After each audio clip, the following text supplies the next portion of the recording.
Bem, o título desta conferência é O Maior Convite. Trata-se de um convite que foi enviado a toda a humanidade, desde que todos os grandes eventos da vida de Jesus aconteceram. Em João 2,19, Jesus disse: "Destruí este templo e em 3 dias eu o levantarei."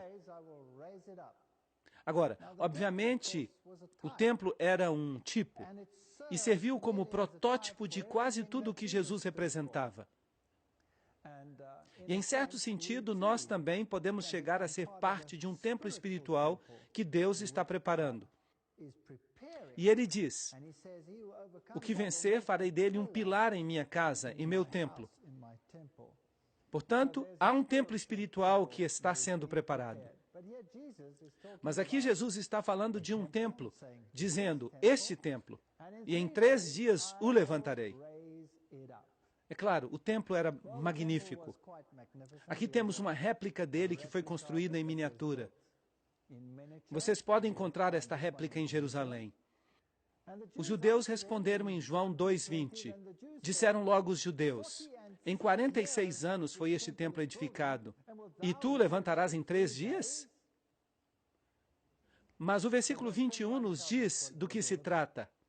Mas ele falava do templo do seu corpo. Assim que Jesus estava prevendo que ele ia morrer e que em 3 dias ele ressuscitaria dos mortos. Os judeus utilizavam uma forma inclusiva de cômputo, de modo que se morreu antes do pôr do sol na sexta, esse foi o primeiro dia. No sábado repousou na tumba e no primeiro dia da semana ele ressuscitou. E qualquer porção de um dia se considerava um dia completo, de modo que esses foram 3 dias. E ele falou da sua ressurreição. Em Jerusalém temos este sepulcro aqui em um jardim. E algumas pessoas asseguram que foi o lugar onde Jesus descansou. E parece ser muito provável que este seja o lugar certo. Aqui há um sulco, e neste sulco deve ter havido uma pedra grande, uma pedra plana, gigante, que pode ter sido empurrada para ser retirada. Era assim mais ou menos que parecia. É um lugar interessante, que foi descoberto com escavações arqueológicas. Quando encontraram isso, se surpreenderam, porque parece que tudo se encaixa perfeitamente. Em uma de nossas primeiras conferências, nós falamos do lugar onde Jesus caminhou. E vimos alguns dados interessantes em relação a este mesmo lugar. O versículo 22 do capítulo 2 de João diz: "Portanto, quando ressuscitou dos mortos, seus discípulos se lembraram que ele havia dito isto e creram nas Escrituras e na palavra que Jesus havia falado."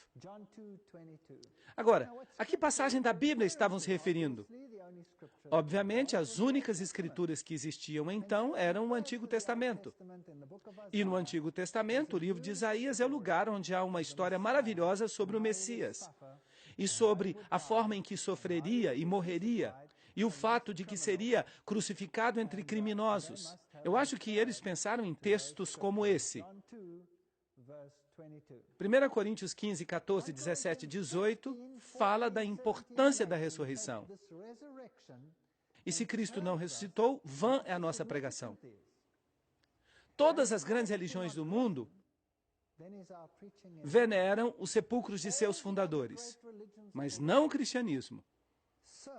O sepulcro de Cristo está vazio.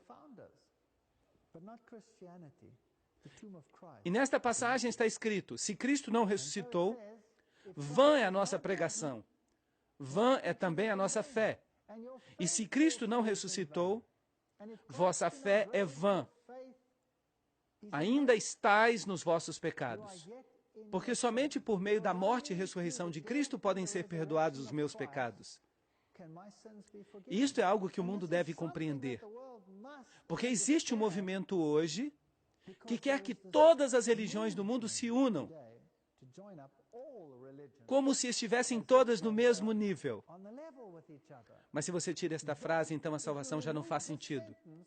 Então, aqueles também que dormiram em Cristo pereceram. Ou seja, aqueles que morreram em Cristo estão esperando a ressurreição, que é garantida por meio da morte e da ressurreição de Cristo. Ele foi as primícias dessa ressurreição. Mas como ele pode ser as primícias se a Bíblia fala que ele mesmo ressuscitou outras pessoas? E o livro de Judas diz que Moisés foi ressuscitado. A verdade é que há pessoas no céu que nem nunca morreram, como Elias e Enoque. Então, como explicar que Cristo é as primícias? Havia a oferta mexida. E Cristo, como primícias, ressuscitou junto com os que saíram dos sepulcros que foram abertos. E inúmeras pessoas foram ressuscitadas dentre os mortos na ressurreição de Cristo. O que fazer com essas pessoas? Cristo é a garantia. Em outras palavras, ainda que algumas pessoas tivessem sido trasladadas antes da morte de Cristo, elas o foram pela garantia de que Cristo morreria e seria ressuscitado dentre os mortos e venceria o pecado. Então sua salvação dependia, igualmente a nossa, da morte e ressurreição de Cristo. Este homem vos foi entregue pelo determinado conselho e presciência de Deus. Percebem a presciência? Deus sabia que ia ter êxito. Ele podia ter falhado? Sim, ele podia ter falhado. Ele era completamente humano e completamente divino. Mas ele nunca usou sua divindade, nem uma vez sequer, para se proteger a si mesmo, nem uma vez. E assim que em sua forma humana, em sua humanidade, ele podia ter falhado, mas ele venceu onde Adão falhou. Este homem vos foi entregue pelo determinado conselho e presciência de Deus. Tomando-o vós, o crucificastes e matastes pelas mãos de injustos. Mas Deus o ressuscitou, de modo que somente em Cristo há salvação. Soltas as ânsias da morte, porque não era possível que fosse retido por ela. A esse Jesus ressuscitou Deus, do qual todos nós somos testemunhas. Atos 2, 23, 24 e 32. Será que podemos nós, hoje em dia, ser testemunhas da ressurreição de Cristo? Sim, podemos. Podemos porque somente em Cristo pode-se encontrar o tipo de transformação que vemos nas pessoas que o aceitaram e que o seguem em todos os seus caminhos. Sem Ele, é impossível. Pelo que Cristo deve estar vivo. E se você escolhe caminhar com Ele e ter uma experiência com Ele, então você vai saber que Ele não está apodrecendo num sepulcro, mas que Ele é aquele que ressuscitou dos mortos e está sentado à destra do Pai. E logo depois da ressurreição, Jesus dá a comissão. Ide e ensinai a todas as gentes, batizando-as em nome do Pai, do Filho e do Espírito Santo. O poder pleno da Trindade. Ensinando-os que guardem o que diz, todas as coisas que vos hei mandado. E eis que eu estou convosco todos os dias até o fim do mundo. Mateus 28, 19 e 20.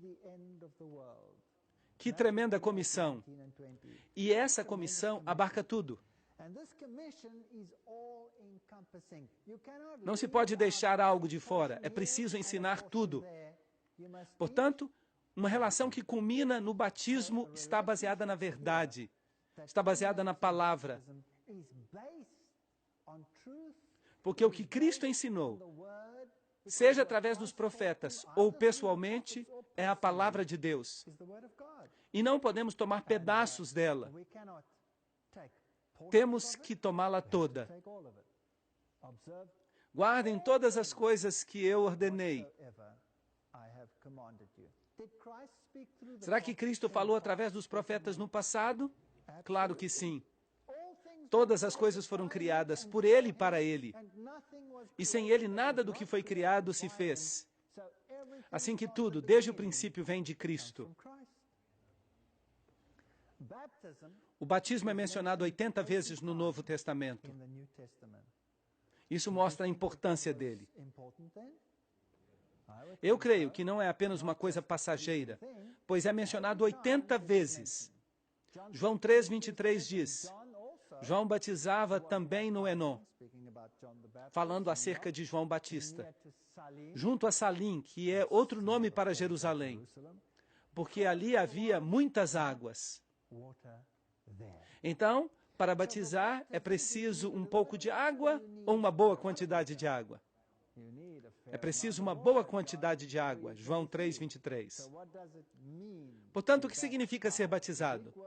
A palavra grega é baptizo, que significa mergulhar, submergir, colocar debaixo da água.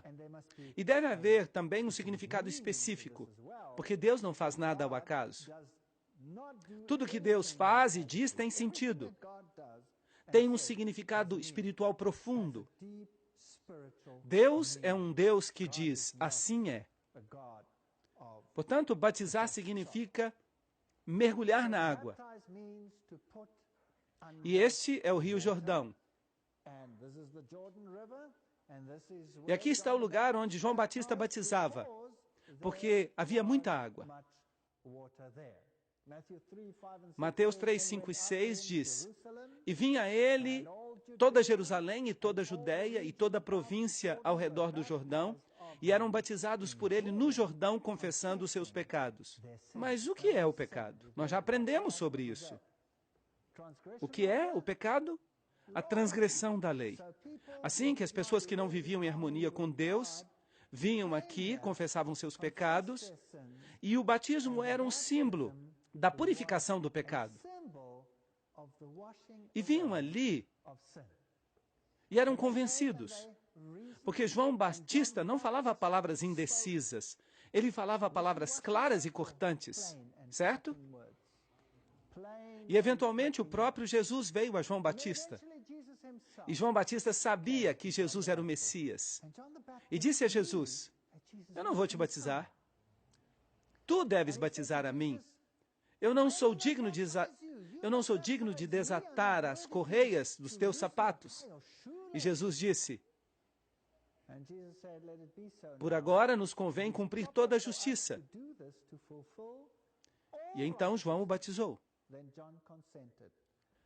Bem, agora temos uma pergunta. Se o batismo é um símbolo da purificação dos pecados, pelo menos é um dos símbolos, era necessário que Jesus se batizasse? Será que ele cometeu algum pecado? Não, ele diz, o diabo vem e tem quanto de mim? Não tem nada. Nem um pecado. Jesus era o Filho de Deus, totalmente sem pecado e mancha. Por que então era necessário que se cumprisse toda a justiça e que Jesus também se submetesse à cerimônia do batismo? Porque Jesus não é apenas o nosso Salvador. Não é apenas o nosso Deus. Ele é também o nosso exemplo. Assim que Jesus nos deu o exemplo. E a Bíblia nos diz que se você segue a Cristo, você tem que caminhar como Ele caminhou. Assim que estudar a vida de Cristo é estudar o caminho cristão. E Cristo foi batizado. E Jesus, depois que foi batizado, Mateus 3,15, saiu logo da água. O que isso nos fala sobre o modo como Jesus foi batizado? Ele deve ter sido submerso em água. É isto que diz.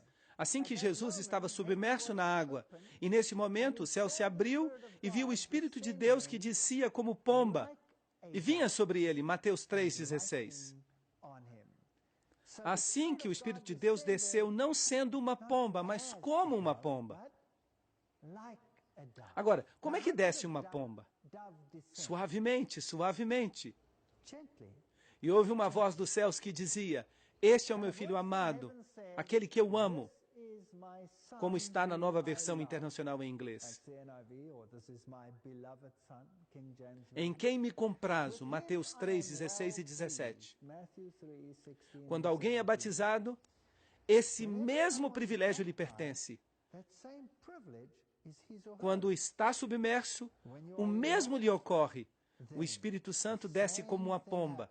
E Deus diz, este é meu filho amado ou filha amada, em quem eu tenho contentamento. De maneira que a pomba não necessariamente significa literalmente uma pomba, mas os atributos de uma pomba. A função do Espírito Santo. E isto é algo que vale a pena estudar.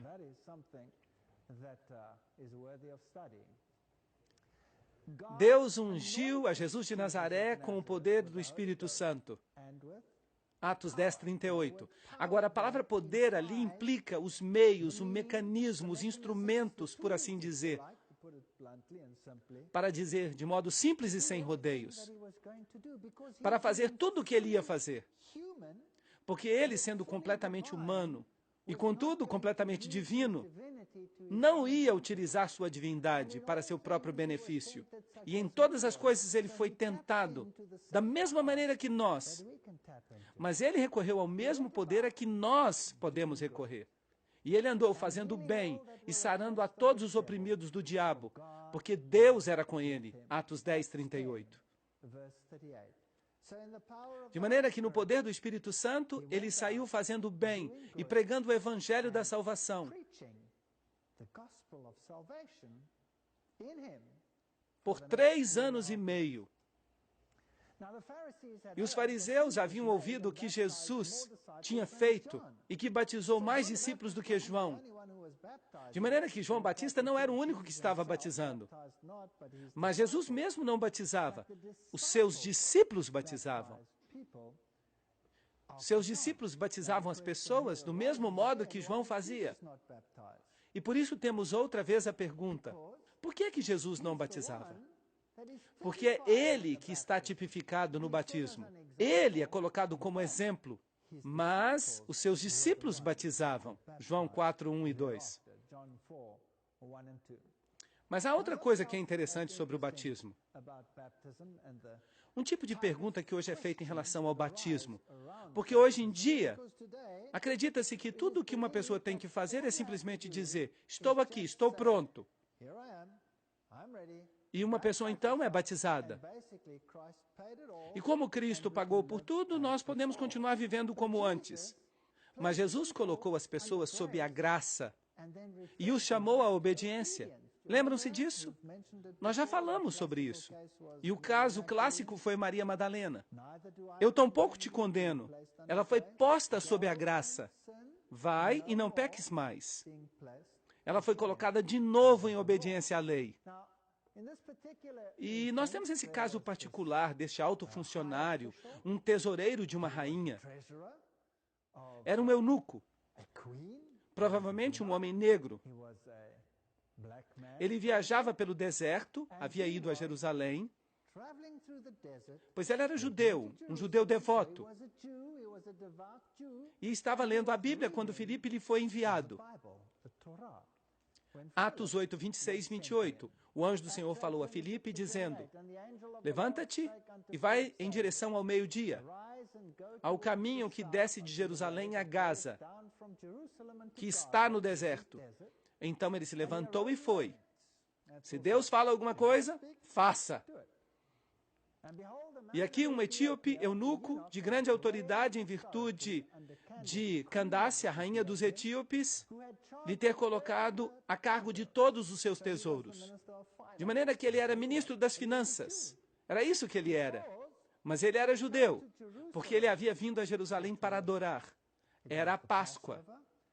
E havia vindo adorar nesse dia particular. Ele estava, portanto, familiarizado com os direitos e as leis e com os juízos do sistema judaico, certo? Sim, ele era um judeu devoto que havia vindo a adorar. De maneira que conhecia tudo sobre o Antigo Testamento. Vocês acham que ele conhecia os 10 mandamentos? Claro. Conhecia os 10 mandamentos. E havia vindo adorar. E estava sentado no carro e lendo o profeta Isaías. Atos 8, 26 a 28. E assim que Filipe chega até ele, é convidado a subir no carro se senta com ele e fala com ele e diz: o que você está lendo? E ele responde: estou lendo o profeta Isaías. E ele pergunta: você entende o que você está lendo? E ele lia uma passagem das Escrituras que falava sobre o cordeiro que foi levado diante dos seus tosqueadores e que não abria sua boca e foi levado ao matadouro. E Filipe perguntou: você sabe do que se trata? E curiosamente o eunuco disse: como posso saber se não há ninguém que me explique? É fascinante, Deus opera assim. Ele trabalha através das pessoas. E Ele informa as pessoas da verdade por intermédio do seu povo. E aqui estava um judeu devoto que estava estudando o livro de Isaías e estava buscando encontrar uma resposta. E Filipe chegou ali para lhe dar essa resposta. Filipe o escutou lendo o profeta Isaías e perguntou: entendes o que lês? E ele respondeu: e como poderei entender se não há ninguém que me explique? E pediu a Filipe que subisse no carro e que se sentasse com ele. E a passagem que ele lia era: como ovelha para a morte foi levado, e como cordeiro mudo diante daquele que o tosquia, assim não abriu a boca. E Filipe deu a explicação. O que é que estava faltando a este judeu? Ele tinha a lei, tinha a Torá, sabia o que era ser obediente e seguir os preceitos de Deus, mas o que ele não sabia? Não sabia quem era o Messias. E assim, Jesus foi apresentado a ele por Filipe. Quando se deu conta de que este cordeiro havia sido sacrificado, que era o Cordeiro de Deus que tira o pecado do mundo, foi aí que disse a Filipe. E indo pelo caminho, chegaram a um lugar onde havia água. E disse o eunuco: aqui há água, o que impede que eu seja batizado?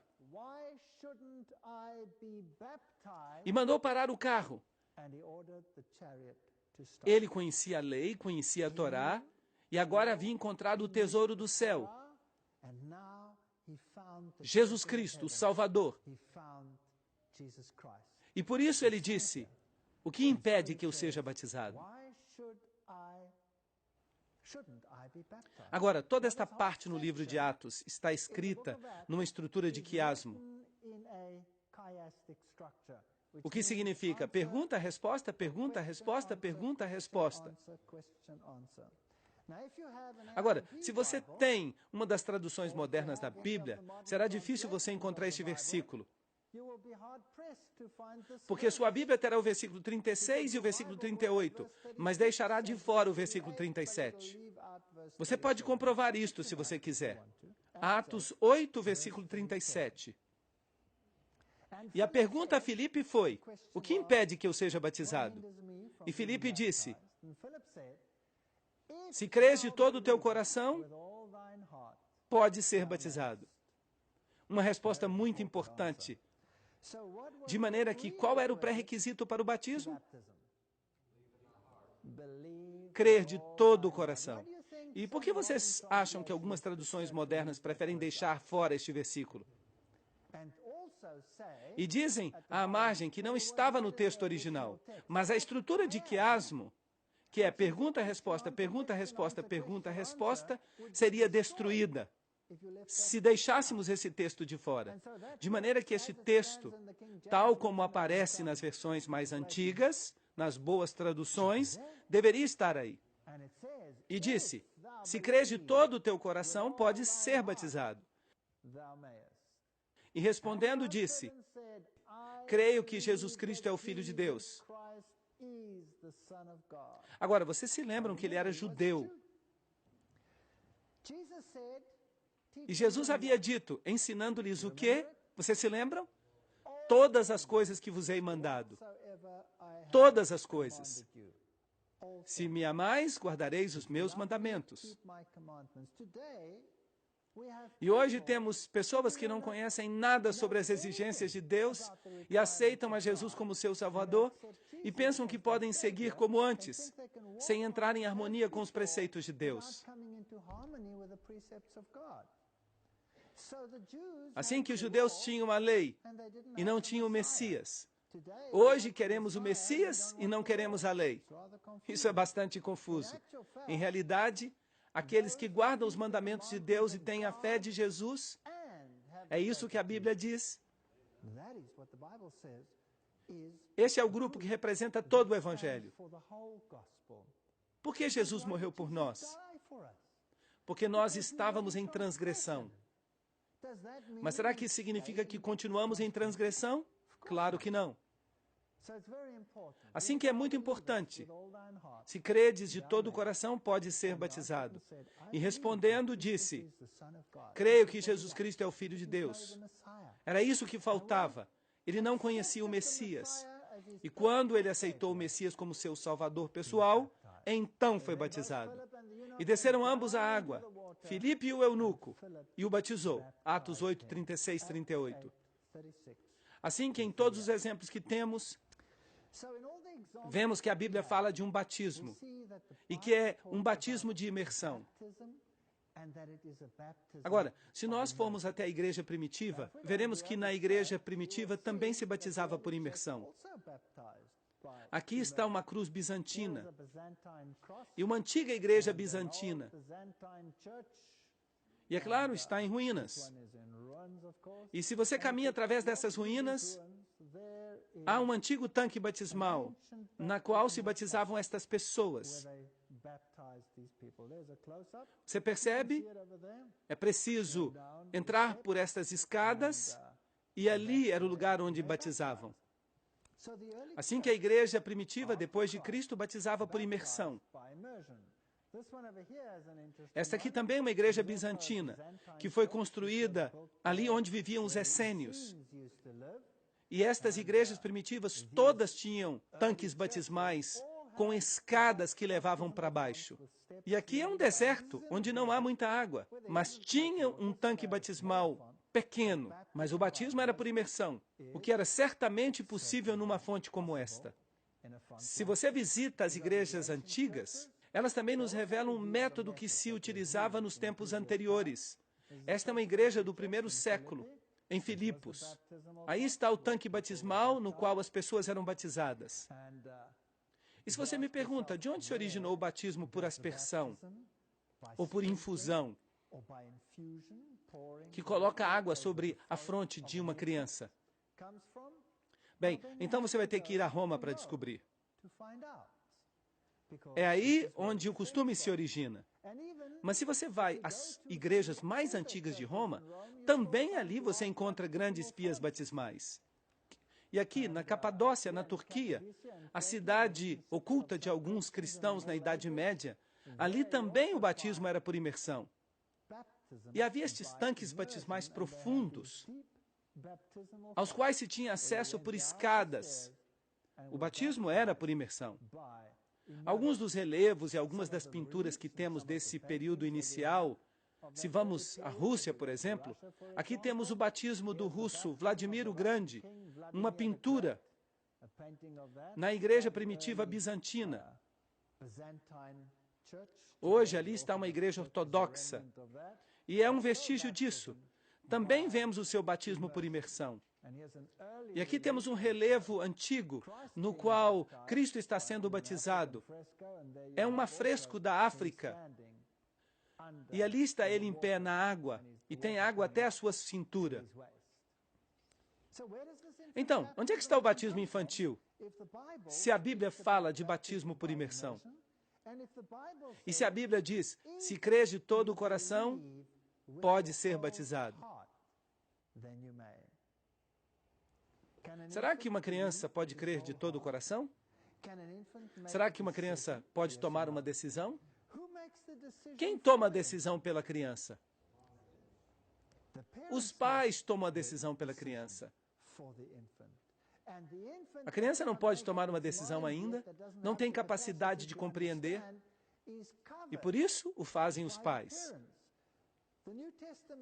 No Novo Testamento, Paulo diz que se há um casamento e só uma das pessoas no casamento está em Cristo, então o marido é santificado pela fé da esposa.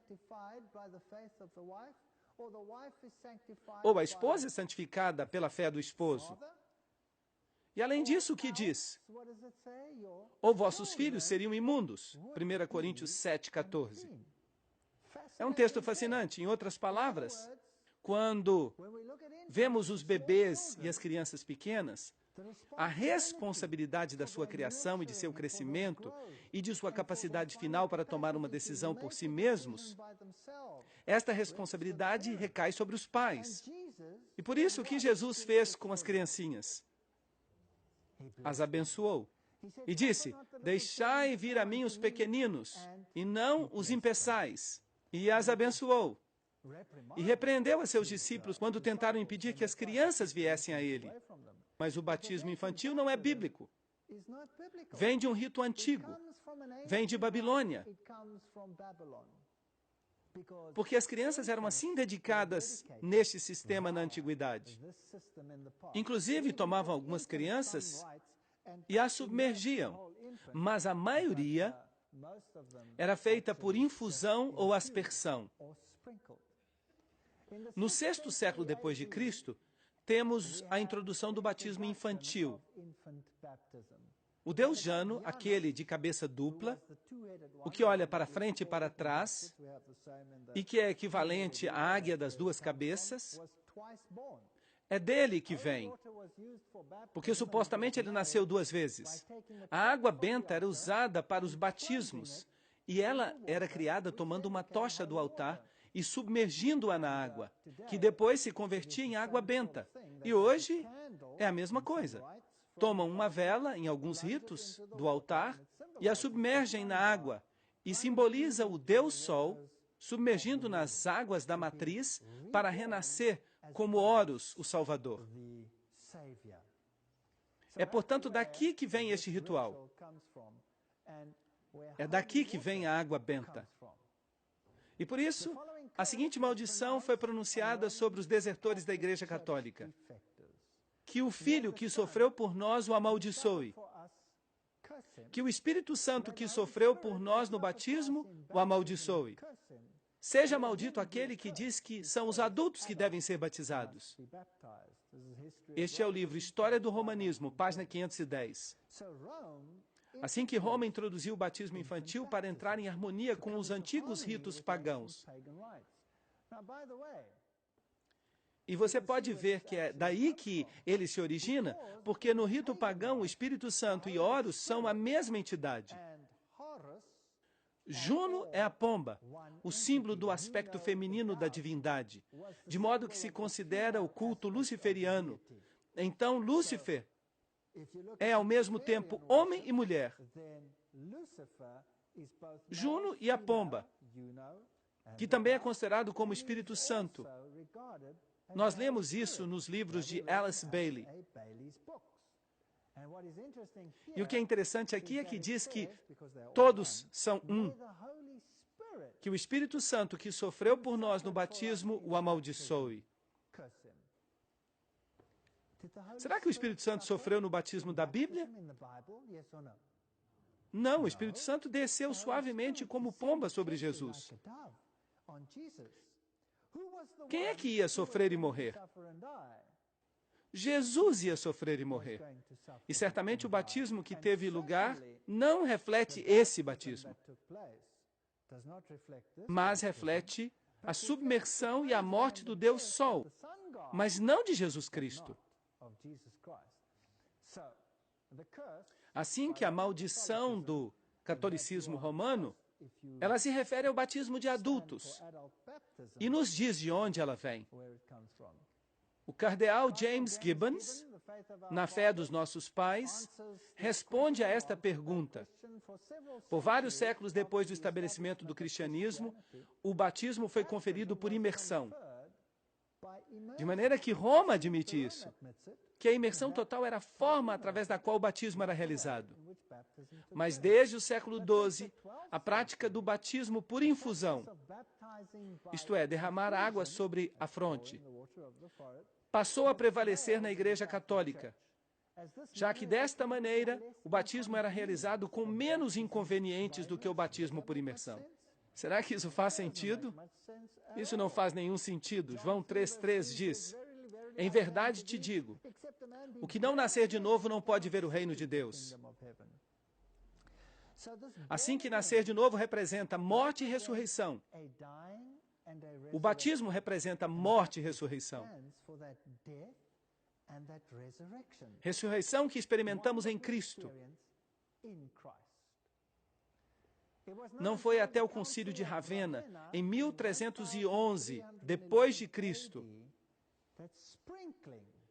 que o derramamento de água foi oficialmente aceito como tendo a mesma validade da imersão no rito do batismo. Assim que os ritos pagãos foram introduzidos suavemente, e hoje em dia estão aí, enraigados, e as pessoas os seguem. Do contrário, você fica debaixo da maldição.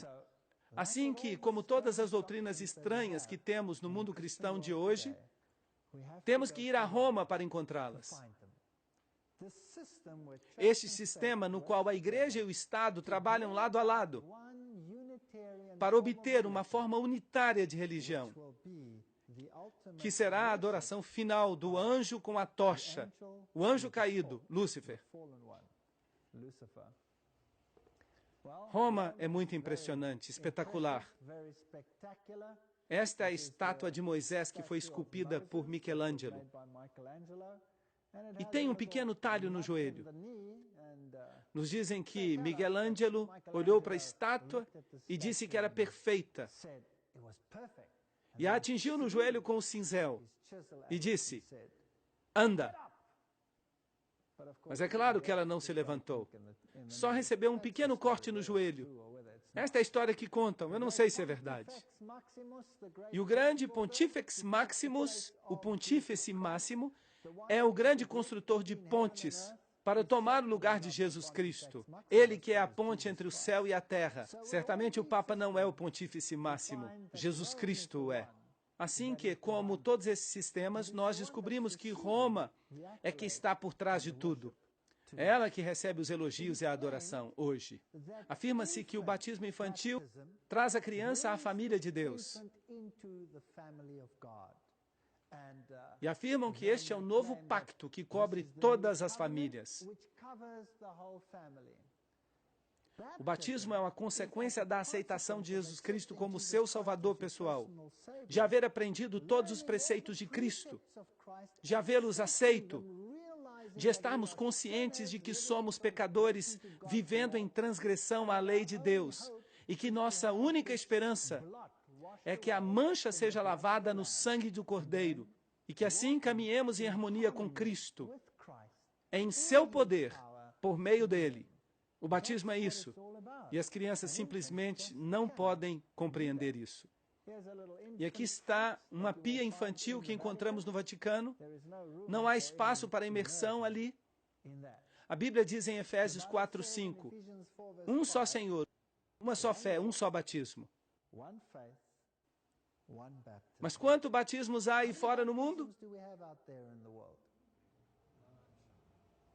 Muitos ritos diferentes de batismo. Alguns batizam por imersão, por exemplo. Os batistas batizam assim.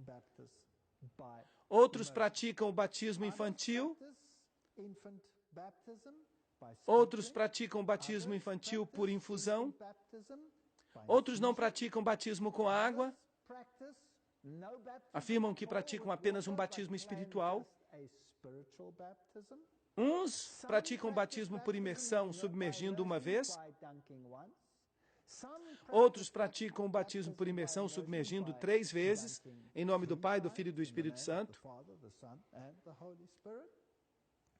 E alguns praticam o batismo por imersão 7 vezes. Qual deles está certo? A Bíblia diz, Há um Senhor, uma fé e um batismo. Certamente seria fácil resolver o problema. Basta ir à fonte de referência, não é mesmo? E qual é a fonte de referência? A Bíblia. Então, por que as pessoas não tomam uma norma da Bíblia? Não seguem os ensinamentos da Bíblia? Assim teríamos um só batismo, não é mesmo? Quantas vezes a Bíblia diz que Jesus foi submerso na água? Uma vez. Em algum lugar está escrito que o eunuco foi submerso várias vezes? Não. Assim que seria possível ter somente um rito. E, de fato, qualquer doutrina da Bíblia tinha que ser discernida seguindo o mesmo método.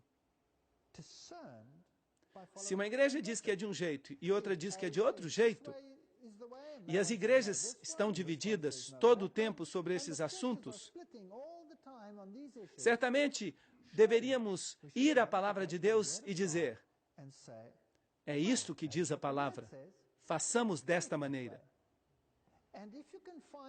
E se pode encontrar uma igreja que diz, isto é o que a palavra diz, façamos assim, em cada um desses aspectos, bem, então teríamos um Senhor, uma fé e um batismo.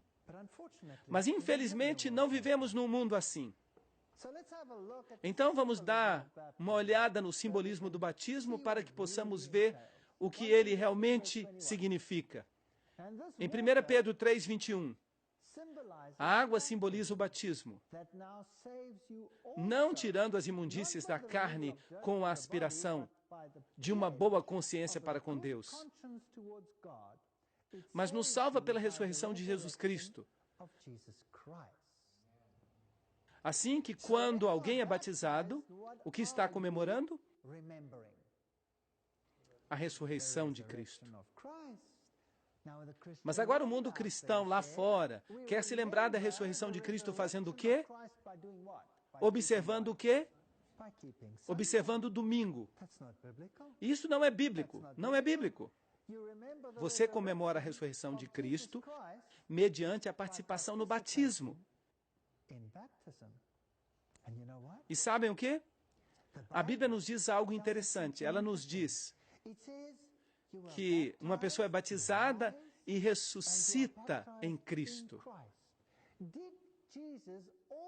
Será que Jesus também instituiu um mini-batismo para nos lembrar deste evento? Sim, ele fez isso.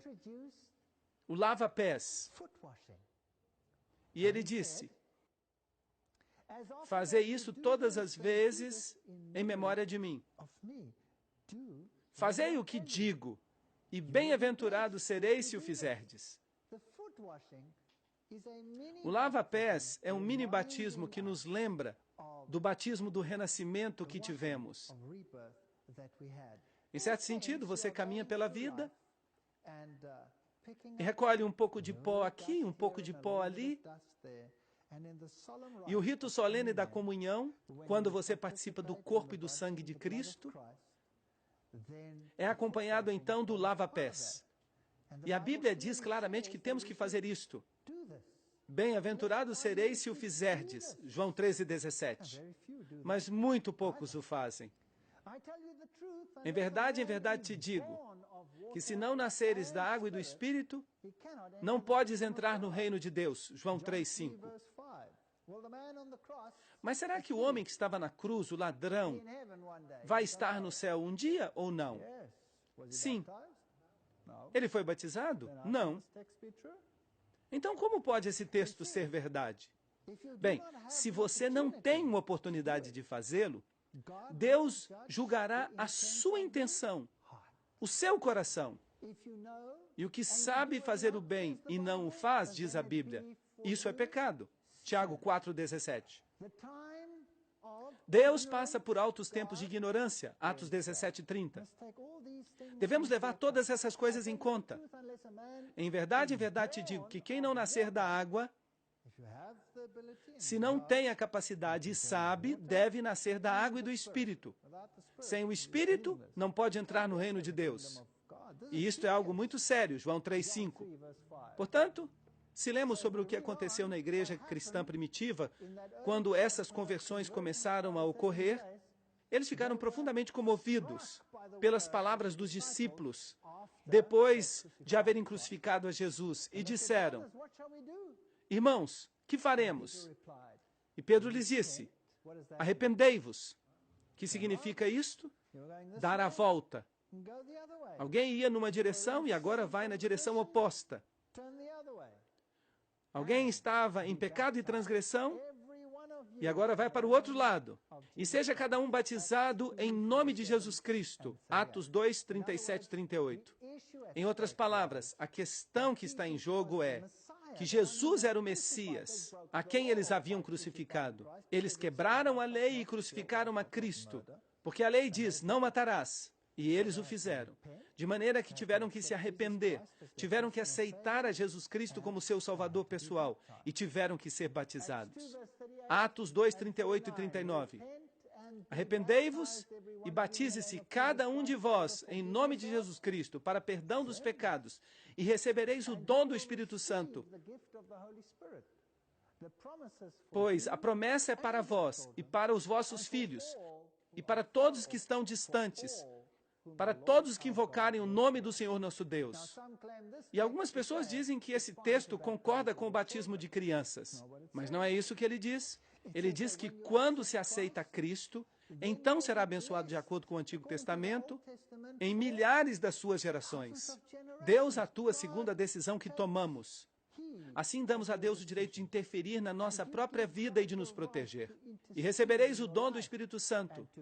De maneira que, quando uma pessoa é batizada, ela recebe um dom especial. Antes disso, a pessoa pode receber impressões da parte do Espírito Santo. Pode ser conduzida pelo Espírito Santo. Mas, em seu batismo, a pessoa recebe o dom do Espírito Santo. E esta promessa é para vós e para vossos filhos.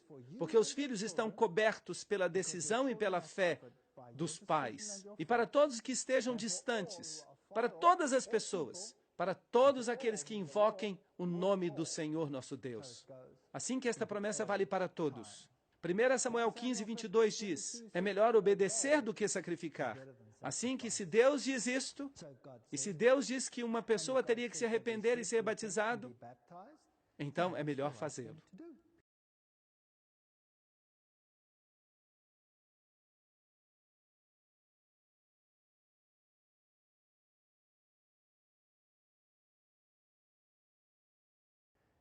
Efésios 4, 11 a 13 diz: e ele mesmo deu alguns certamente para apóstolos, e outros para profetas, e outros para evangelistas, e outros para pastores, e outros para mestres, para o aperfeiçoamento dos santos, para a obra do ministério, para a edificação do corpo de Cristo, até que todos cheguemos à unidade da fé e do conhecimento do Filho de Deus, até o homem perfeito, até a medida da estatura da plenitude de Cristo. Então, qual é o propósito desses dons que Deus vai outorgar durante o batismo? Eles são para o ministério, para o aperfeiçoamento dos santos, para a edificação do corpo de Cristo. Todos recebem uma parte. Até a pessoa mais humilde recebe uma parte. Inclusive aqueles que praticamente não têm nenhuma grande habilidade podem ser tão abençoados por Deus a ponto de se converterem em homens poderosos e gigantes dentro da igreja. Alguns têm a capacidade de orar, outros têm dons diferentes. Alguns têm o dom da hospitalidade. Quem é mais importante? Aquele que recebe alguém em sua casa, que consola as pessoas, ou o que prega o evangelho? Quem é mais importante? Um não é mais importante do que o outro. Será que alguém pode dizer para o outro: eu não preciso de você? Barnabé era conhecido pelo seu espírito suave e por fazer com que as pessoas se sentissem à vontade. E isso é tão importante como qualquer outro dom, como ser evangelista, ou pastor, ou mestre. Seja qual for o dom, Deus dá a cada um para a edificação do corpo de Cristo, até que todos cheguemos à unidade da fé. Mas isto mais uma vez nos diz que o que nós vemos aí fora no mundo não pode estar certo. Não deveríamos ter 1.000 ou 2.000 religiões ou mais. Há uma só fé, um só Deus, um só batismo. Até que todos cheguemos a esta harmonia. Porque da maneira que no corpo temos muitos membros, mas nem todos os membros têm a mesma função, assim nós, sendo muitos, somos um corpo em Cristo. E o corpo de Cristo é a igreja.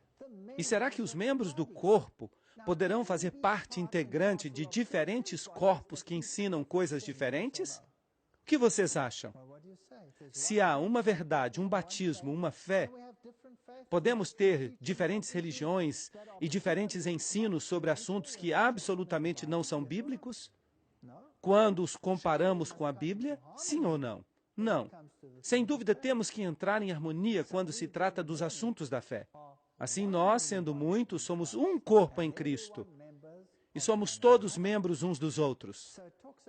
Assim se fala da unidade no Espírito, de maneira que, tendo dons diferentes, segundo a graça que nos é dada, de maneira que Deus, durante o batismo, quando alguém se converte em parte do corpo de Cristo, essa pessoa é dotada do Espírito e Deus lhe outorga poder para fazer o que Deus escolheu que ele fizesse dentro do corpo. E nós somos testemunhas suas destas coisas, e também o Espírito Santo. Agora, escutem atentamente, Atos 5:32, o qual Deus deu a quem? Aos que lhe obedecem. Será então que todos recebem o dom do Espírito Santo? Não. Você precisa ser obediente aos preceitos de Cristo. Do contrário, este texto não se aplica. É preciso que seja obediente aos preceitos de Cristo. Assim que, em outras palavras, o eunuco era obediente aos preceitos das Escrituras, mas não sabia quem era o Messias. E hoje em dia, se aceitamos a Cristo como nosso Salvador pessoal, também temos que aprender a obedecer. É preciso ter as duas coisas. E este é um assunto muito importante, pois será um fator decisivo no final dos tempos. Ou não sabeis que todos os que fomos batizados em Cristo Jesus, fomos batizados em sua morte? Porque somos sepultados juntamente com ele para a morte pelo batismo. O batismo implica em morte? Sim, implica em morte. E, portanto, quando alguém está debaixo da água, a pessoa deixa de respirar. E isso simboliza a morte. Mas se continua sendo meramente um símbolo, então não é um batismo verdadeiro. Se eu morro a morte do homem antigo e ressuscito sendo o mesmo homem antigo, será que isso é um batismo genuíno? Claro que não. De maneira que se não me ensinam os preceitos de Cristo, se não me ensinam a entrar em harmonia com Cristo, então essa morte e essa ressurreição não têm de fato sentido. É preciso que eu saiba como entrar em harmonia com Cristo. Ou não sabeis que todos que fomos batizados em Cristo Jesus fomos batizados em sua morte, porque somos sepultados juntamente com ele para a morte pelo batismo? Agora, vocês sabiam que o mundo muçulmano acusa o cristianismo de ser uma religião fácil? Porque tudo o que temos que fazer é nos ajoelharmos e dizer: bom, Senhor, perdoa-me. E logo a pessoa se levanta e pode fazê-lo novamente. E se a pessoa é católica, ela pode ir ao sacerdote e pode confessar os pecados, e eles desaparecem. E a pessoa pode cometê-los de novo. Pode voltar a confessá-los, pode cometê-los de novo, pode voltar a confessá-los, e a pessoa sempre pode depender dessa confissão. E se uma pessoa está em pecado quando morre, a pessoa recebe a extrema unção. Em alguns casos, até mesmo depois de morrer, e tudo fica eliminado. Isso não é cristianismo, isso é paganismo, e não é certo. Os muçulmanos ensinam que se alguém faz alguma coisa errada, essa pessoa paga o preço imediatamente. Se trata de um ladrão, cortam-lhe a mão. E se a pessoa rouba 2 vezes, vai ser difícil roubar uma terceira, porque lhe cortam as 2 mãos. É isso que ocorre em alguns dos países muçulmanos. Então, a pessoa paga pelo que fez, e, portanto, essa é uma retribuição verdadeira da transgressão. O cristianismo é uma religião fácil, eles dizem. E é verdade que o cristianismo falso é. Porque a pessoa abusa da graça de Cristo como uma desculpa para seguir levando o estilo de vida que tinha antes. Mas será que isto é certo?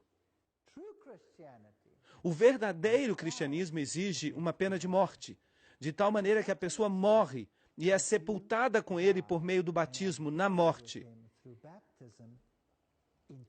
a fim de que ressuscitou dos mortos pela glória do Pai, assim também nós andemos, o que diz aqui? Em novidade de vida. Romanos 6, 3 a 4. Não se pode continuar vivendo a vida velha. Tenho que ser transformado. Quando recebo o conhecimento do Filho de Deus, que morreu por mim, e me ensinam todas as coisas que Ele ordenou, e eu aceito que eu estou em transgressão da lei de Deus, e aceito o dom da salvação em Jesus Cristo, eu sou então batizado, sepultado com Cristo no batismo. Assim que quando Jesus morreu, potencialmente toda a humanidade morreu com ele. E quando ressuscitou, potencialmente toda a humanidade ressuscitou com ele. Mas Deus honra o nosso livre-arbítrio. Quando escolhemos segui-lo, aceitamos esse rito de morrer em Cristo e ressuscitar em Cristo, recebemos uma nova vida. Nós renascemos. E a menos que recebamos esta nova vida, nós não somos salvos. Temos que entrar em harmonia com Cristo. E Cristo obedeceu aos mandamentos do seu Pai, certo?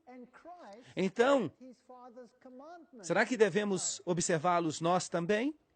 Sim. A obediência é um pré-requisito. Mas as pessoas não querem isto hoje em dia.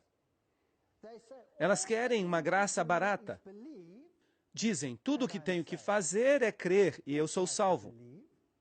Sim, é preciso crer, mas se não há obediência, então a pessoa continua como transgressor da lei de Deus. E se quebra um mandamento, quebra todos. E será julgado pela lei de Deus. Jesus disse aos que dizem, Senhor, Senhor, por acaso não fizemos maravilhas em teu nome? Expulsamos demônios e fizemos todas estas coisas? E Jesus lhes diz, afastai-vos de mim, vós que obrais a maldade. E aqui, a palavra maldade é a palavra grega anomia, que literalmente significa a quebra da lei de Deus. Hoje em dia existe uma doutrina que se chama anomianismo, que significa eliminar a lei de Deus, anomia. Não se pode ter uma coisa sem a outra. Não se pode ter a salvação de Cristo e, ao mesmo tempo, deixar de voltar a estar em harmonia com Ele. Esta é a razão pela qual Ele morreu por nós. Por que, então, Ele morreu? Para nos salvar. Assim que, para que possamos viver esta vida nova, temos que renascer. E eu vou falar algo para vocês. Se alguém realmente se converte ao cristianismo, esta pessoa segue a Cristo em todos os seus caminhos. Ela é batizada e ressuscita em Cristo. E nele, por intermédio dele, vive a vida de Cristo. Ninguém vai reconhecer essa pessoa. Seus velhos amigos dirão, quem é esse? Nós não o conhecemos. Já não mais quero ficar com ele. Vou me afastar. Eu prometo isto para vocês. Eu perdi a todos os meus velhos amigos quando me batizei. Quando comecei a caminhar com o Senhor. Quando voltei a estar em harmonia com os preceitos de Cristo, todos os meus amigos se foram. Eu não mais queria beber com eles. Agora eu era um estraga-prazeres, em certo sentido, porque eu não queria fazer as coisas que eu fazia antes. E a minha própria família se afastou de mim. Assim que este é o tipo de vida nova que devemos levar. Mas graças a Deus, que nós arranjamos muitos amigos novos. Nós passamos a ter uma nova família. Assim que morremos para nossa antiga forma de vida pecaminosa E isso é muito importante. Do contrário, não é uma coisa verdadeira. A sepultura de nossos pecados fica nessa tumba de água por meio do batismo. E a ressurreição para uma vida nova em Cristo. Uma vida que está em harmonia com os preceitos de Cristo. 2 Coríntios 5,17. De modo que se alguém está em Cristo, é uma nova criatura. Totalmente nova, totalmente nova. As coisas velhas passaram e eis que todas as coisas se fizeram novas. Somos totalmente diferentes. Será que vai haver divisões no lar se uma pessoa aceita e a outra não? O velho marido não vai mais reconhecer a esposa. Ou a esposa não vai reconhecer o marido. Quem é você? Eu já não o reconheço. Você está tão diferente. Você mudou completamente. O que aconteceu? E muitas vezes, essas pessoas nem querem reconhecer isso. E somente a oração e a paciência e a bondade podem fazer frente a um problema como este. Sabendo isto, que o nosso velho homem foi crucificado juntamente com ele, para que o corpo do pecado seja destruído, a fim de que não mais sirvamos o pecado. Isto está muito claro em Romanos 6,6. Jesus pagou toda a nossa dívida. Não há nada que eu possa fazer. Ninguém pode guardar a lei de Deus completamente. É impossível. Será que isso é bíblico ou não? Não. Não devemos servir o pecado. Mas posso fazê-lo por minha própria força? Não. Somente em Cristo. Mas posso deixar de roubar, posso deixar de mentir, posso deixar de fazer trapaças, posso deixar de olhar as coisas que não deveria olhar, porque eu tenho poder sobre o meu pescoço, não é verdade? Assim também, considerai-vos mortos para o pecado. E se você quer morrer para o pecado, deve saber o que é o pecado. Porque por meio da lei vem o conhecimento do pecado. Romanos 3:20. Assim que se quero morrer para o pecado, devo conhecer a lei. Assim que hoje em dia temos um problema totalmente diferente do que o eunuco enfrentou. Ele conhecia a lei, mas não conhecia a Cristo. Hoje conhecemos a Cristo, mas não conhecemos a lei. De maneira que temos que entrar na plenitude da estatura de Cristo.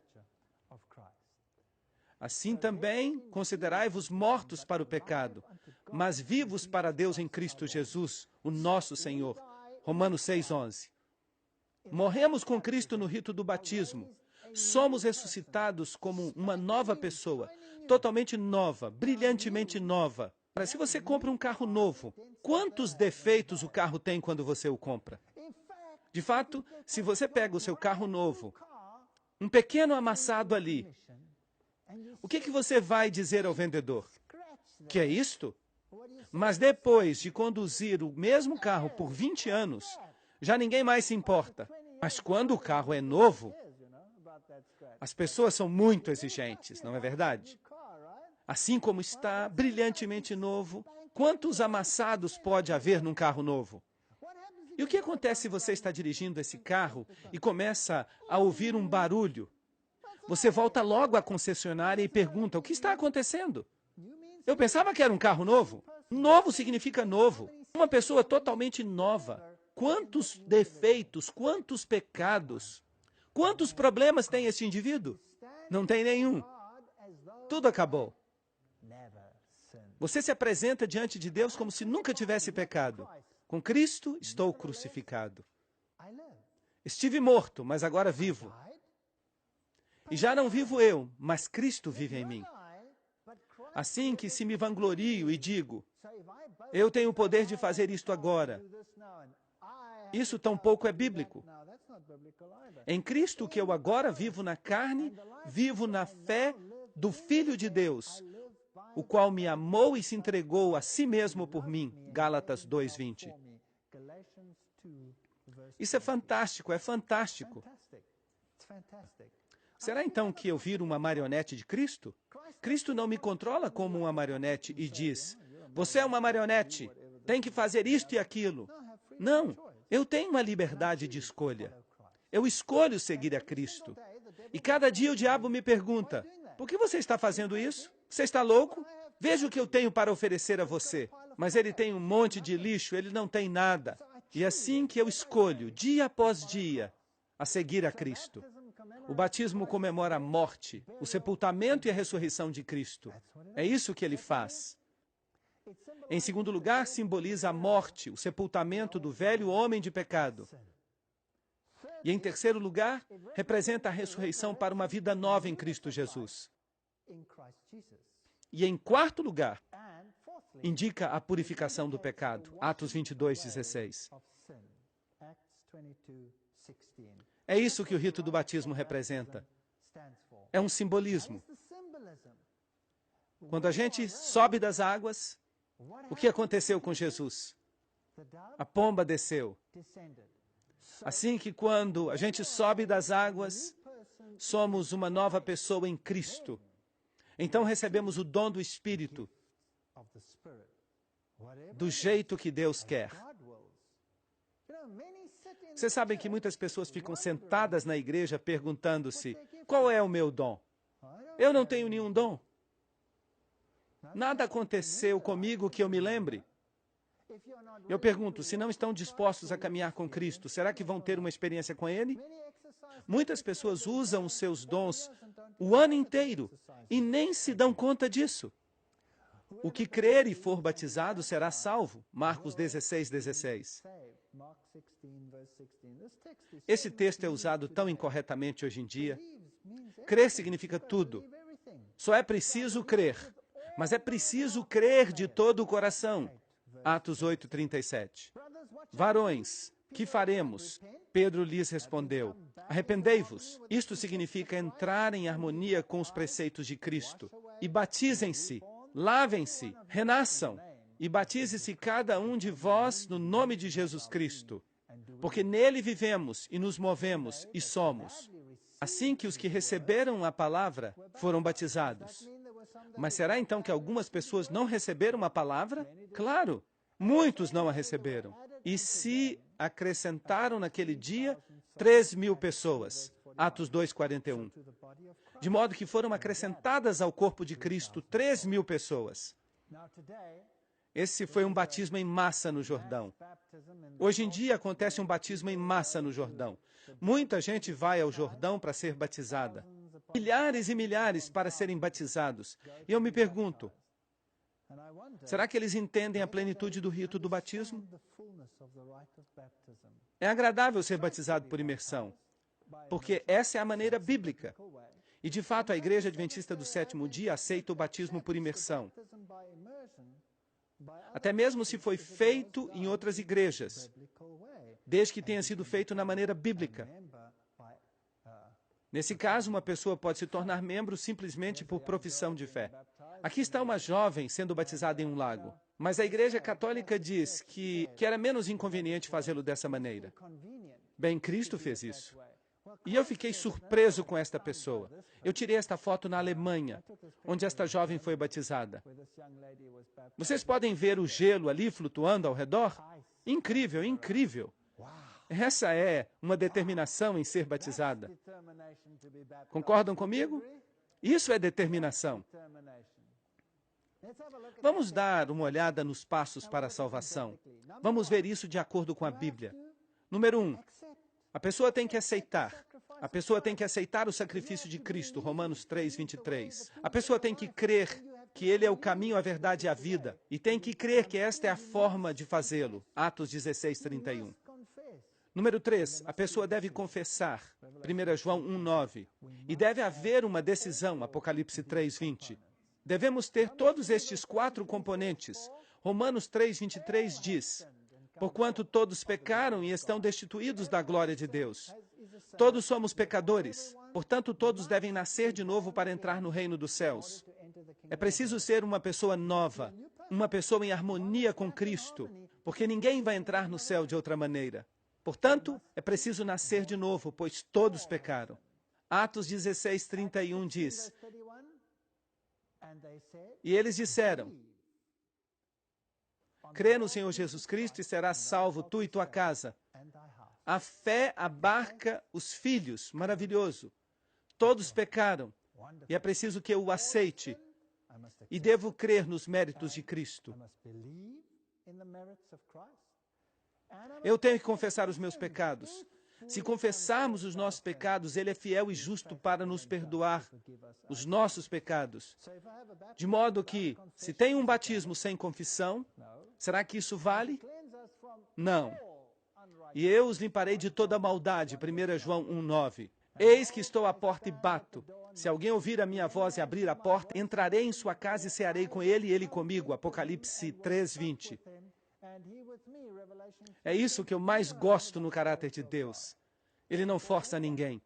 O que ele faz? Ele está à porta e bate.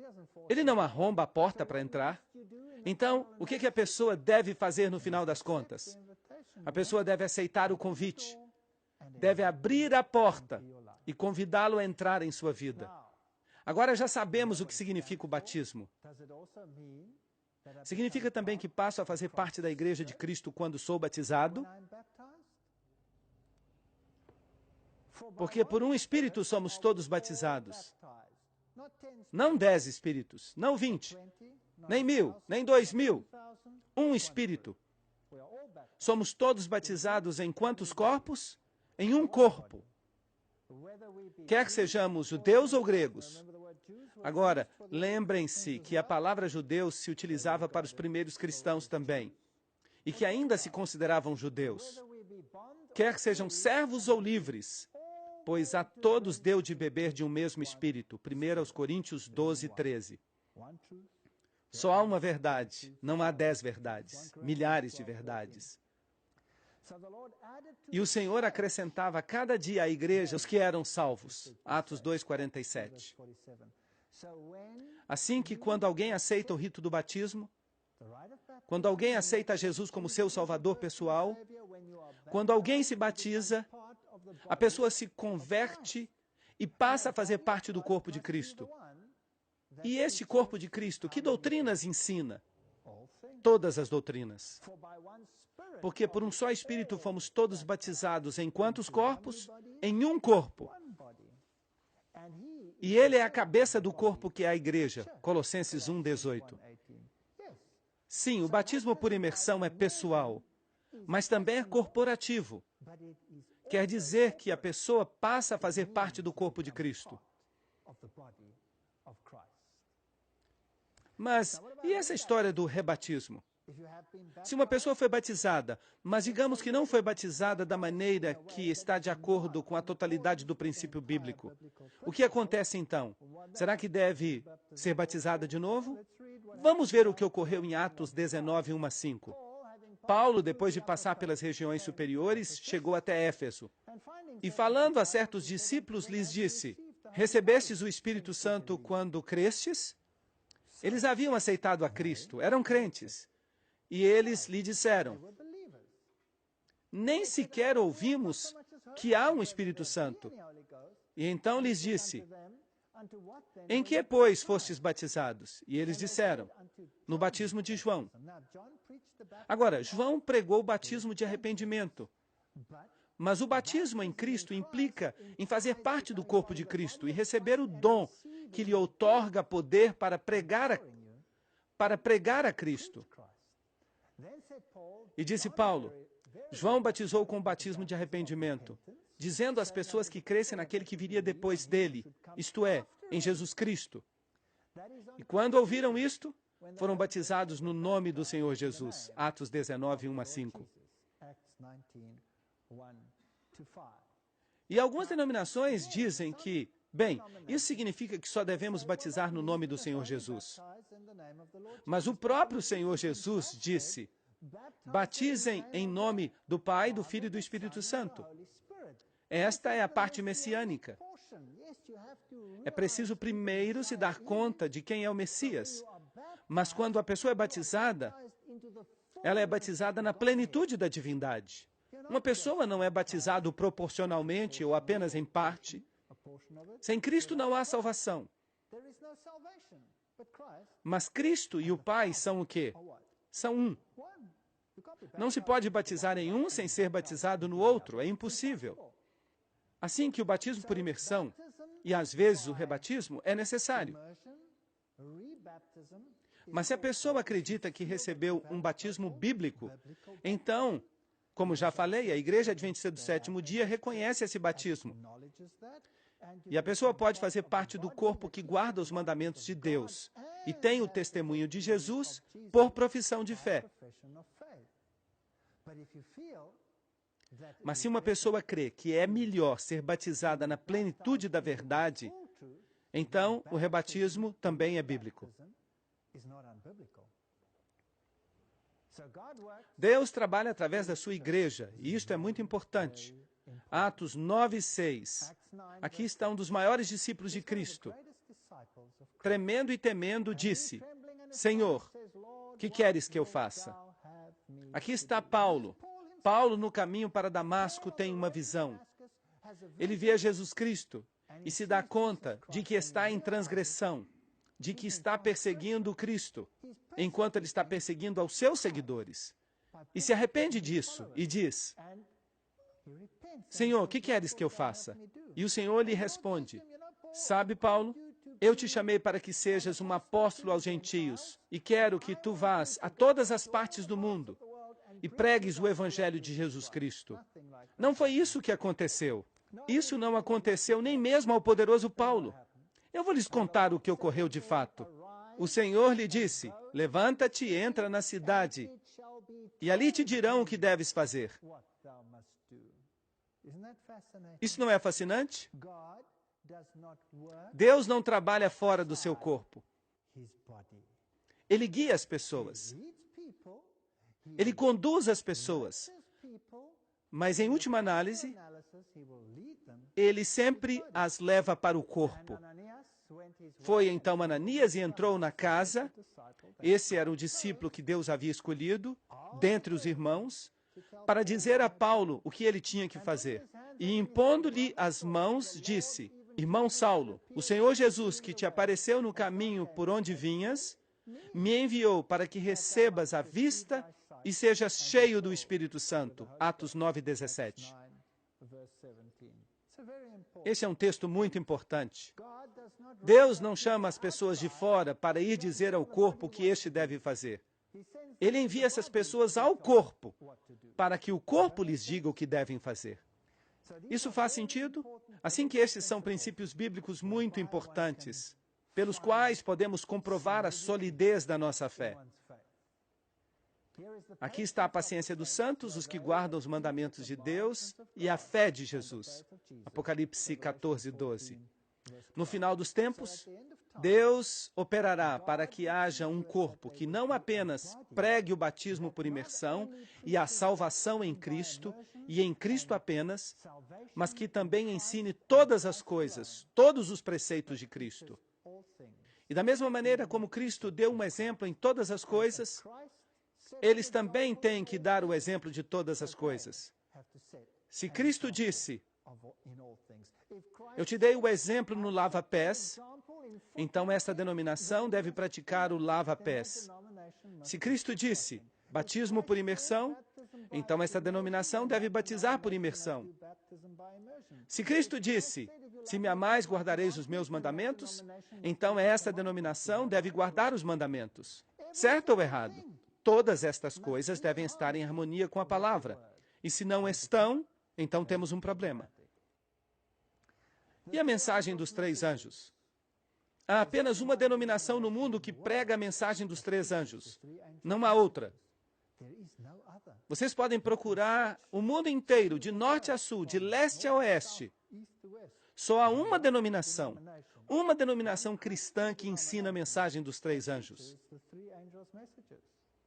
Também tenho outras ovelhas que não são deste redil, a quem devo também trazer, e ouvirão a minha voz, e haverá um rebanho e um pastor. João 10:16. Deus vai levar o mundo todo a uma decisão. Muito em breve, todo este mundo terá que tomar uma decisão. Em nenhum momento durante estas conferências eu lhes disse que se você não é membro da Igreja Adventista do Sétimo Dia, você estará perdido. De fato, o que eu disse foi que o povo de Deus está em todas as igrejas. Mas Deus vai pedir contas de todos nós. Ele vai dizer: escolha a marca da besta ou a marca de Deus. Um dos dois. Sejam selados com o selo do mundo ou sejam selados com o selo de Deus. E nós fizemos um grande estudo sobre o que isso significa.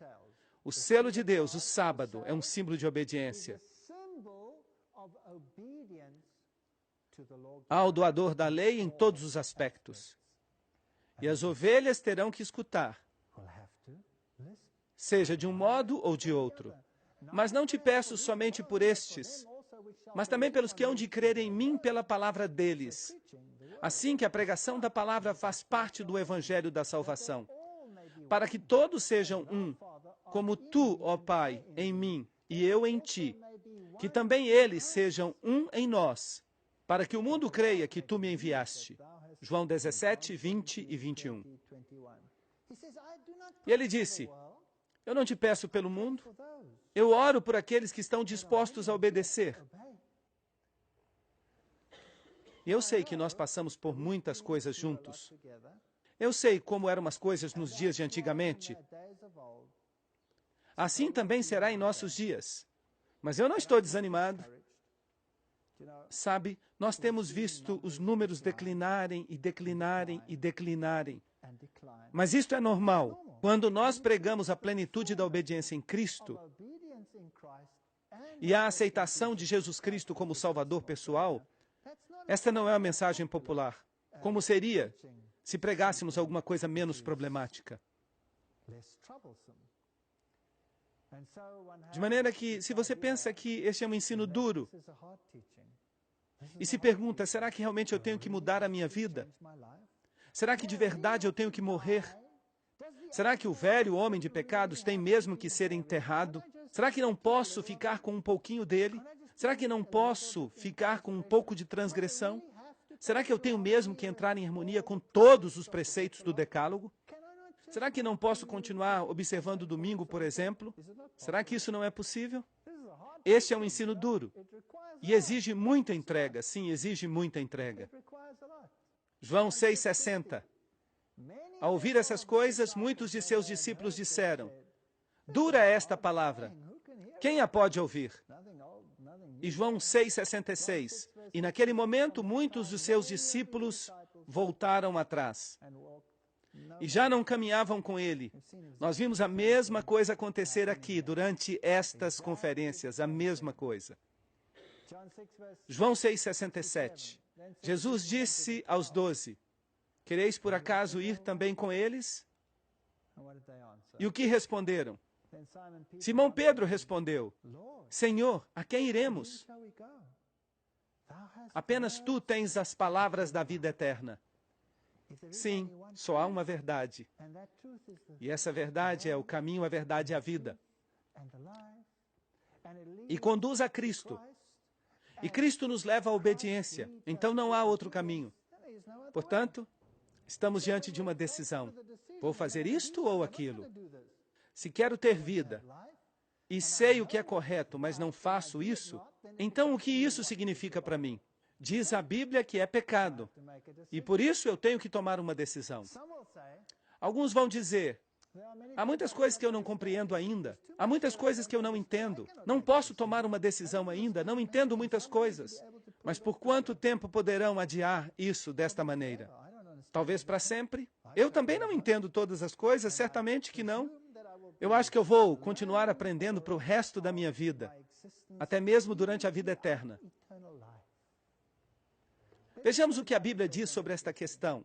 Salmo 97, 11. A luz está brilhando para o justo e a alegria para os retos de coração.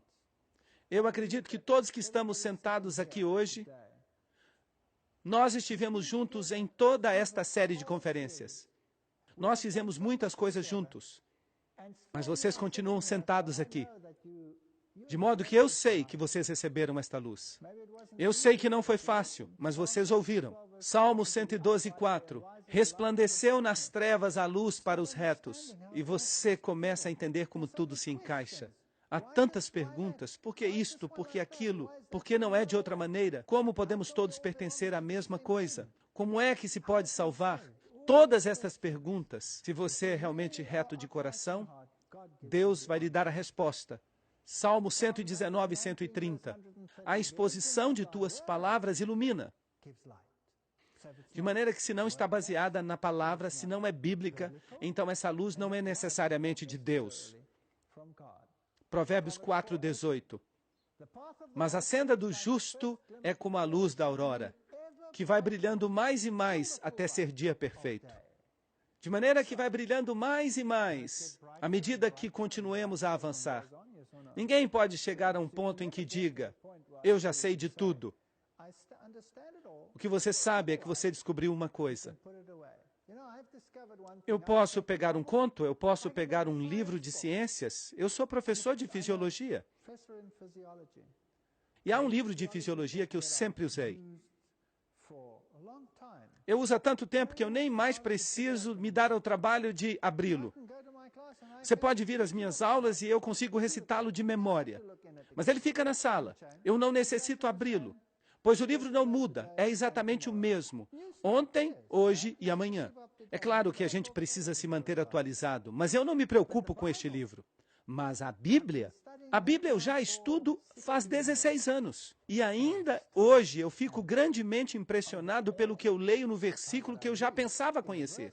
Todo dia. Na vida cristã, a gente continua aprendendo para sempre. Então, esta desculpa de não seguir a Cristo, enquanto não tenhamos um conhecimento completo, ela nunca será superada, a menos que demos um passo pela fé. Nenhum dos sacerdotes e dos governantes creu. E esta é uma pergunta importante. Se isto é verdade, quantas conferências nós tivemos juntos aqui? Eu me esqueci, são umas 30 e poucas. E cada uma delas parecia ser a verdade, certo? Será que alguém pode levantar a mão? Quantos concordam que era verdade? Eu já vejo algumas mãos levantadas. Agora sim, parece mesmo que era verdade. Era verdade. Então, onde estão os peixes grandes? Por que não estão aqui? Onde estão os demais? Onde estão os teólogos, os sacerdotes, os pastores? Por que não se apressaram a vir aqui se isto é verdade? Parece que o mundo não muda mesmo. No passado, tampouco eles vieram. João 7,32. Os principais dos sacerdotes enviaram sentinelas para que o prendessem. Nem sequer se incomodaram em ir ouvi-lo. Enviaram alguém em vez disso. Vão e prendam este homem. Ele é irritante. Vocês sabem o que eu mais gosto na fé que eu professo? É que eu não tenho que ocultá-la. Eu posso entrar num local público, posso reservar a maior sala do mundo, e posso estar aí e posso pregar. E ninguém poderá me dizer que não é assim, porque eu nunca disse uma palavra de mim mesmo. Eu simplesmente coloquei uma citação atrás da outra na tela. Não foi isso que fizemos? E como vocês reagiriam então se alguém lhes dissesse, não deem ouvidos a ele? E se Roma viesse aqui e me condenasse dizendo, como se atreve este homem a dizer estas coisas? E se me prendessem por dizer estas coisas? Tudo o que eu lhes diria é, nunca disse uma palavra. Foram eles mesmos que as disseram. Vão prender a eles e não a mim. Foram eles que disseram. Então, esta fé não é algo que eu tirei do ar. Está baseada no fundamento bíblico. E eu a posso defender em todas as partes. Não tenho que ficar batendo de porta em porta como um ladrão, passando um folheto para obrigá-los a fazer isto ou aquilo. Eu não os forcei a estar aqui. Estão todos sentados aqui por seu livre-arbítrio, escutando e comprovando versículo depois de versículo, revisando. Eu tenho aqui uma carta de uma pessoa que foi comprovar essas coisas na internet. Será que isso é mesmo assim? E eu gosto disso. E ela fez uma pesquisa sobre o dia escuro, procurou a data e, incrível, ali estava. O dia escuro da Nova Inglaterra, até o dia de hoje, sem uma explicação. E as pessoas vêm a mim e me dizem, sim, eu confirmei. Cada palavra. Mas os chefes dos sacerdotes enviaram os oficiais para detê-lo. E no versículo 46 eles voltaram e disseram aos sacerdotes, lamentamos muito. Onde está ele? Nós os enviamos para detê-lo. E eles disseram, é que ninguém nunca falou como este homem. Ninguém nunca. Ninguém nunca lhes deu tanta coisa para pensar como Jesus. No versículo 47, então também vocês se deixaram enganar? Responderam os fariseus. Acaso creu nele algum dos governantes ou dos fariseus? Bem, estamos no mesmo barco, infelizmente. Até nos tempos bíblicos, alguns fariseus e escribas creram, mas a maioria não creu. Mas vários creram. Nicodemos creu. Apesar de ter vindo no meio da noite, temendo que pudesse ser visto, mas creu e se converteu em uma força depois disso. E eu lhes digo que são milhares e milhares que estão aceitando esta verdade. Milhares, milhões, no mundo todo aceitando esta verdade e sendo acrescentados a cada dia. Milhares, milhões. Na América do Sul, todos os dias, 2 ou 3 mil se acrescentam. Todo dia. Agora, façam uma soma com o passar do tempo. Milhões de pessoas estão vindo para a verdade. Se vocês fizerem um levantamento e averiguarem quantos adventistas do sétimo dia há, vocês vão descobrir no levantamento que há mais adventistas do sétimo dia do que nos livros da igreja. Isso é fascinante. Se um governo faz um levantamento em seu país perguntando a que denominação você pertence, há mais adventistas do sétimo dia nesse país do que nos livros da igreja. O que isso diz para vocês? Que no seu coração eles aceitaram esta verdade, mas que ainda não deram o último passo. Há igrejas completas, incluindo o pastor, igrejas completas que estão vindo para esta verdade. Por quê? Porque há verdades nela que não se podem negar. Mas outros dirão, assim que também vocês se deixaram enganar, João 7,47. Nenhum deles creu. Infelizmente, não se deram o trabalho de estudar. Alguns vão dizer que o preço é demasiado alto. Não quero pagar este preço. São coisas demais que eu tenho que renunciar. E o que é que você tem que renunciar? Meu Pai, se é possível, passe de mim este cálice, mas não seja como eu quero, mas como tu queres. Mateus 23:39. Isso é profundo, que Deus tenha escolhido algo tão simples como a obediência, um dia, para fazer uma diferença entre o bem e o mal. É absolutamente incrível. E alguém pode dizer, eu vou esperar até que o Espírito me comova. Você sabe, eu sei que está certo, mas eu não quero dar o passo ainda. Esta não é outra frase que as pessoas usam? Bem, Provérbios 16:25 diz, há caminho que parece direito ao homem, mas ao final são caminhos de morte.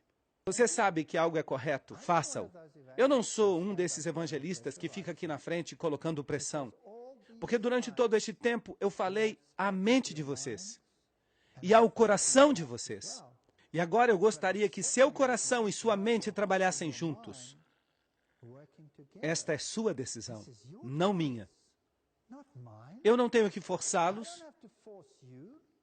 Vocês precisam decidir se isto é certo ou errado.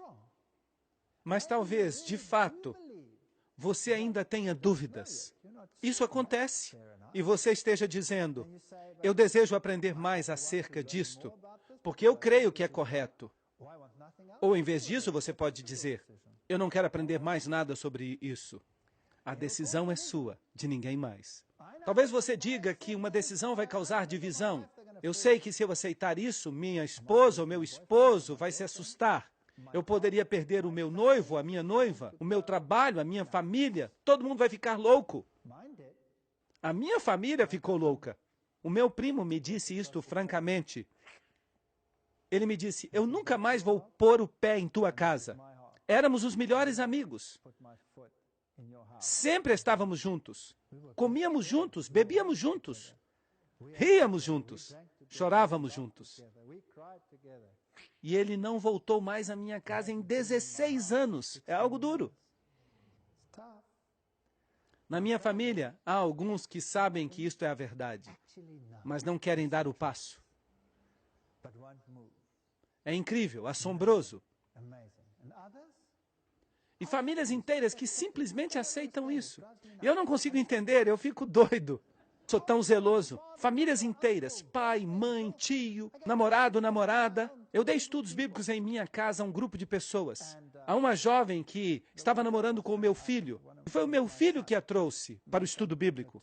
E quando ela começou a escutar o estudo bíblico, a próxima coisa que fez foi trazer sua irmã. Eram metodistas. Ela trouxe a irmã e depois elas trouxeram o pai e depois trouxeram a mãe, e depois trouxeram os outros namorados, e mais gente. Várias pessoas, sem problemas, incrível. Às vezes funciona assim, mas é preciso reconhecer que também pode haver divisão. Mateus 10, 34 a 37. Não penseis que vim trazer paz à terra. Não vim trazer paz, mas espada. A palavra vai ser a espada, vai ser a única arma que teremos. Porque vim para trazer dissensão entre o homem e seu pai, entre a filha e sua mãe, entre a nora e sua sogra. E os inimigos do homem serão os de sua casa. O que amar pai e mãe mais do que a mim, não é digno de mim. O que amar filho ou filha mais do que a mim, não é digno de mim. Sabem de uma coisa? A Bíblia já tratou de todos esses assuntos. Não há escapatória disso, a não ser dizer que o que não toma sua cruz e segue depois de mim, não é digno de mim. Mateus 10, 38. Isto implica numa cruz. Isto significa que é uma carga. A pessoa tem que levantá-la e tem que seguir a Cristo. Isto não significa que somos indivíduos desgraçados e miseráveis. Mas sim, há uma cruz, há uma carga. E sabem qual é a maior carga? A maior carga já não é a própria pessoa. A maior carga é quantos de vocês sentiram a mesma coisa. Como vou convencer a meu pai, minha mãe, meu esposo, minha esposa, meu namorado, minha namorada? Quantos de vocês sentiram isto? Posso ver algumas mãos? Posso ver algumas mãos. Esta é a carga. A carga é a mesma carga que Cristo tinha, uma carga pelas almas. A minha esposa se sentou e chorou quando escutou estas mensagens pela primeira vez. Ela não chorou por si mesma, ela chorou por seus pais. Pelo seu pai, ela amava o seu pai. Ele era um homem tão amável e agora está morto. Tão bom, tão generoso. Era tão divertido estar perto dele. Ele pertencia à nova era. Era um alto maçom, um ocultista, e adorava o diabo. Incrível, isto dá medo.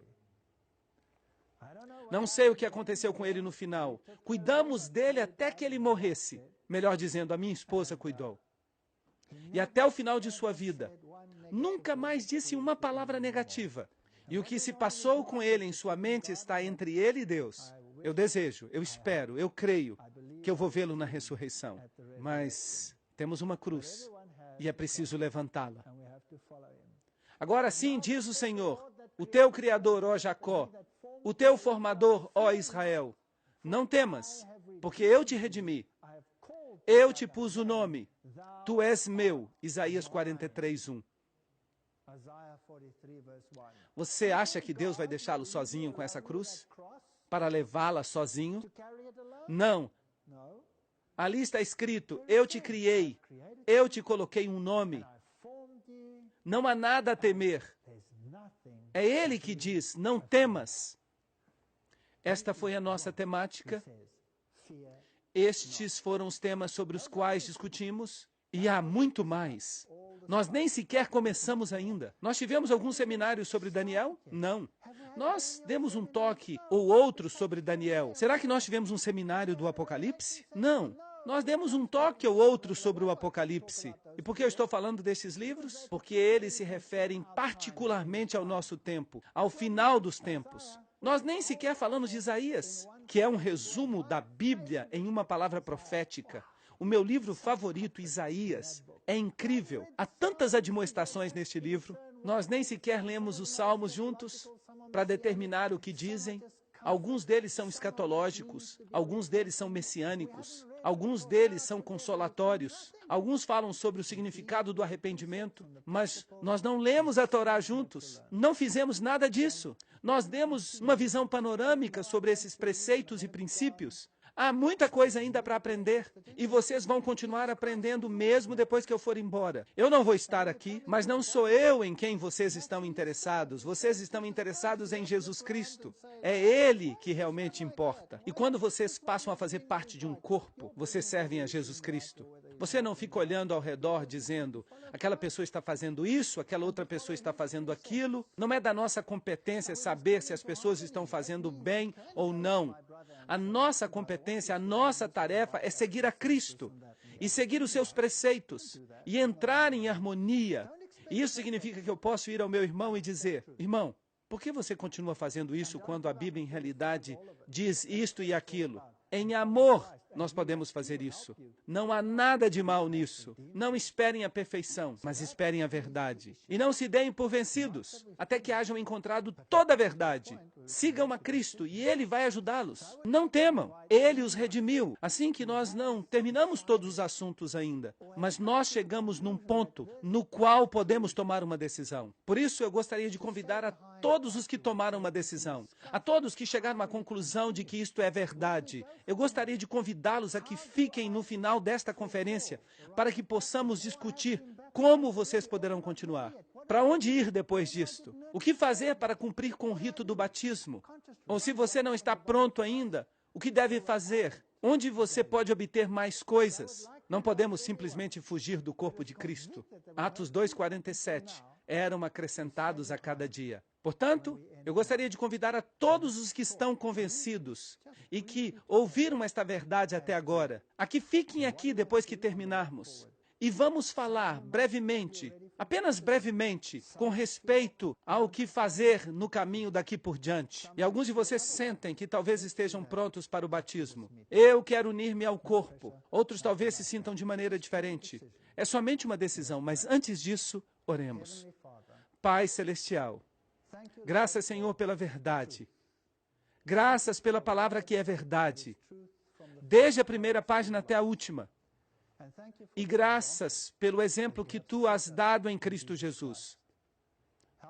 Ajuda-nos a manter os olhos fixos em Ti e a seguir-Te em toda obediência. Senhor, por favor,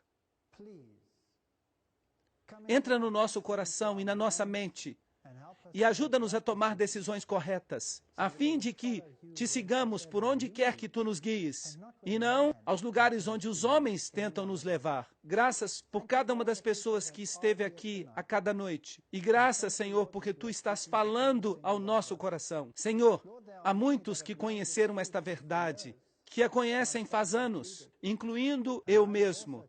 E eu, Senhor, esta noite, juntamente com eles, quero voltar a entregar a minha vida a Ti e dizer, Senhor, se por acaso eu tropecei ao longo deste caminho, se eu cometi erros, por Tua graça, Senhor, eu Te peço que ainda que o homem justo caia às vezes, que Tu o levantes de novo, e que aqueles que querem entregar suas vidas a Ti, Senhor, nesta noite, em nome de Jesus. Amém.